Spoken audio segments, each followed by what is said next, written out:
ನಮಸ್ತೆ ವೀಕ್ಷಕರೇ, ನಾನಿವತ್ತು ಅಂಟಿನುಂಡೆ ಮಾಡಿ ತೋರಿಸ್ತಾ ಇದ್ದೀನಿ. ಬೇಕಾಗಿರುವ ಪದಾರ್ಥಗಳು, ಮೊದಲಿಗೆ ಇಲ್ಲಿ ನಾನು ಮಖಾನ ತಗೊಂಡಿದ್ದೀನಿ, ತುಪ್ಪ, ಹಾಗೆ ಎಡಿಬಲ್ ಗಮ್ ಅಥವಾ ಅಂಟು ಅದನ್ನು ತಗೊಂಡಿದ್ದೀನಿ, ಹಾಗೆ ಖರ್ಜೂರ, ಬಾದಾಮ್, ಗೋಡಂಬಿ, ವಾಲ್ನಟ್, ಹಾಗೆ ಗಸಗಸೆ.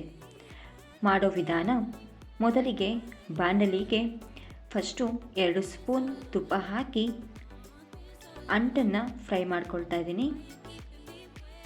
ಇಲ್ಲಿ ಅಂಟನ್ನು ಮೊದಲಿಗೆ ಹಾಕ್ಕೊಳ್ತಾ ಇದ್ದೀನಿ. ಅಂಟು ನಿಮಗೆ ಚೆನ್ನಾಗಿ ಕ್ರಿಸ್ಪಿಯಾಗಿ ಫ್ರೈ ಆಗಬೇಕು. ಪ್ರತಿಯೊಂದು ಕಾಳು ಕೂಡ ಚೆನ್ನಾಗಿ ಫ್ರೈ ಆಗಬೇಕು. ಅಲ್ಲಿ ತನಕ ನಾವಿಲ್ಲಿ ಲೋ ಫ್ಲೇಮಲ್ಲಿ ಇಟ್ಕೊಂಡು ಫ್ರೈ ಮಾಡಬೇಕಾಗುತ್ತೆ. ಅಂಟು ನಾವು ಸೇವನೆ ಮಾಡೋದ್ರಿಂದ ದೇಹಕ್ಕೆ ತುಂಬ ಬೆನಿಫಿಟ್ಸ್ ಇದೆ. ಬಾಣಂತಿ ಟೈಮಲ್ಲಿ ಸೊಂಟ ಗಟ್ಟಿಯಾಗಲಿ ಅಂತ ಈ ಉಂಡೆ ಮಾಡಿಕೊಡ್ತಾರೆ. ಅಷ್ಟೇ ಅಲ್ಲದೆ ನೈಟ್ ಈ ಅಂಟು ಏನಿದೆ ಅದನ್ನು ನೀರಲ್ಲಿ ನೆನೆಸಿ ಮಾರ್ನಿಂಗ್ ಸೇವನೆ ಮಾಡೋದ್ರಿಂದ ಬಾಡಿ ಹೀಟ್ನ ಕಂಟ್ರೋಲ್ ಮಾಡ್ಬೋದು. ಪ್ರತಿಯೊಂದು ಕಾಳು ಕೂಡ ಕ್ರಿಸ್ಪಿ ಆಗೋ ತನಕ ನಾವಿಲ್ಲಿ ಫ್ರೈ ಮಾಡಬೇಕಾಗತ್ತೆ. ನೋಡಿ, ಈ ಥರ ಒಂದು ಮುಟ್ಟಿದರೆ ಪುಡಿಯಾಗಿ ಉದುರಬೇಕು. ಅಲ್ಲಿ ತನಕ ನಾವಿಲ್ಲಿ ಫ್ರೈ ಮಾಡಿ ಒಂದು ಪಾತ್ರೆಗೆ ಶಿಫ್ಟ್ ಮಾಡ್ಕೊಳ್ತಾ ಇದ್ದೀನಿ. ನೆಕ್ಸ್ಟು ತುಪ್ಪ ಹಾಕ್ಕೊಂಡು ನಾನಿಲ್ಲಿ ಮಖಾನ ಹಾಕ್ಕೊಳ್ತಾ ಇದ್ದೀನಿ. ಮಖಾನ ನಮಗೆ ಹಾರ್ಮೋನಲ್ ಬ್ಯಾಲೆನ್ಸ್ ಆಗಿರ್ಬೋದು, ಶುಗರ್ ಲೆವೆಲ್ನ ಮೇಂಟೈನ್ ಮಾಡೋಕ್ಕೆ ಮತ್ತು ವೆಯ್ಟ್ ಲಾಸ್ಗೆ ಎಲ್ಲ ಹೆಲ್ಪ್ ಮಾಡುತ್ತೆ. ಅದಲ್ಲದೆ ಇದನ್ನು ಕೊಲೆಸ್ಟ್ರಾಲ್ ಲೆವೆಲ್ನ ಕಂಟ್ರೋಲ್ ಮಾಡೋಕ್ಕೂ ಡೈಲಿ ಸೇವನೆ ಮಾಡ್ಬೋದು. ಮಖಾನದಿಂದ ಮಕ್ಕಳಿಗೂ ಕೂಡ ತುಂಬ ಹೆಲ್ತ್ ಬೆನಿಫಿಟ್ಸ್ ಇದೆ. ಇದು ಕೂಡ ಕ್ರಿಸ್ಪಿ ಆಗೋ ತನಕ ಈ ಥರ ನೋಡಿ, ಈ ಥರ ಕಂಪ್ಲೀಟ್ ಕ್ರಿಸ್ಪಿಯಾಗಿ ಪೌಡ್ರ್ ಥರ ಆಗೋ ತನಕ ಫ್ರೈ ಮಾಡಿಕೊಂಡು ಬೇರೆ ಪಾತ್ರೆಗೆ ಶಿಫ್ಟ್ ಮಾಡ್ಕೊಳ್ತಾ ಇದ್ದೀನಿ. ನೆಕ್ಸ್ಟ್ ಇಲ್ಲಿ ತುಪ್ಪ ಹಾಕ್ಕೊಂಡು ಬಾದಾಮನ್ನ ಹಾಕ್ಕೊಳ್ತಾ ಇದ್ದೀನಿ. ನಾನಿಲ್ಲಿ ಎಲ್ಲ ಡ್ರೈ ಫ್ರೂಟ್ಸ್ನು ಒಂದೇ ಪ್ರಮಾಣದಲ್ಲಿ ತಗೊಳ್ತಾ ಇದ್ದೀನಿ. ಬಾದಾಮನ್ನ ಕೂಡ ನಾವು ಚೆನ್ನಾಗಿ ಫ್ರೈ ಮಾಡಬೇಕಾಗುತ್ತೆ.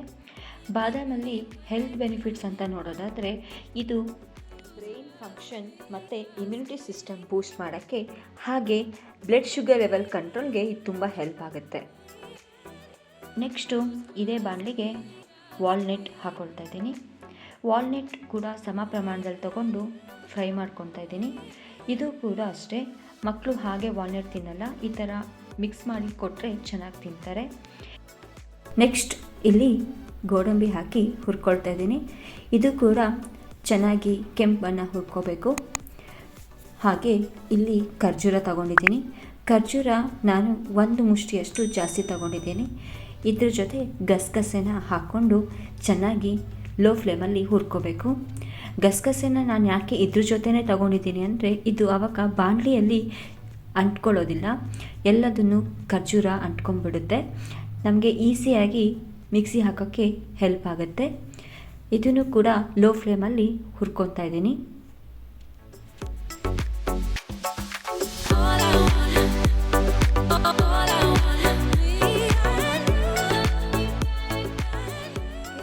ಈಗ ಇದೆಲ್ಲ ಲೋ ಫ್ಲೇಮಲ್ಲಿ ಹುರ್ಕೊಂಡು ಒಂದು ಪಾತ್ರೆಗೆ ಹಾಕ್ಕೊಂಡು ತಣಿಯಕ್ಕೆ ಬಿಡೋಣ. ಈಗ ಇದು ಹುರಿದಾಗಿದೆ, ಇದನ್ನು ಒಂದು ಪಾತ್ರೆಗೆ ಹಾಕ್ಕೊಂಡು ತಣಿಯಕ್ಕೆ ಬಿಡ್ತಾ ಇದ್ದೀನಿ. ಇದು ಕಂಪ್ಲೀಟಾಗಿ ತಣ್ಣದ ಮೇಲೆ ಮಿಕ್ಸಿ ಮಾಡ್ಕೊಂಡು ಬರೋಣ.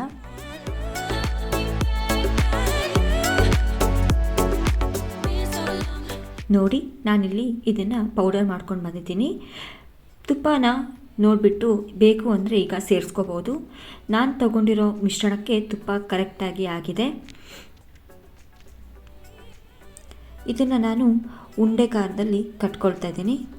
ನಿಮಗೆ ಯಾವ ಸೈಜಲ್ಲಿ ಬೇಕು ಆ ಸೈಜಲ್ಲಿ ಉಂಡೆಗಳನ್ನ ಕಟ್ಕೊಳ್ಳಿ.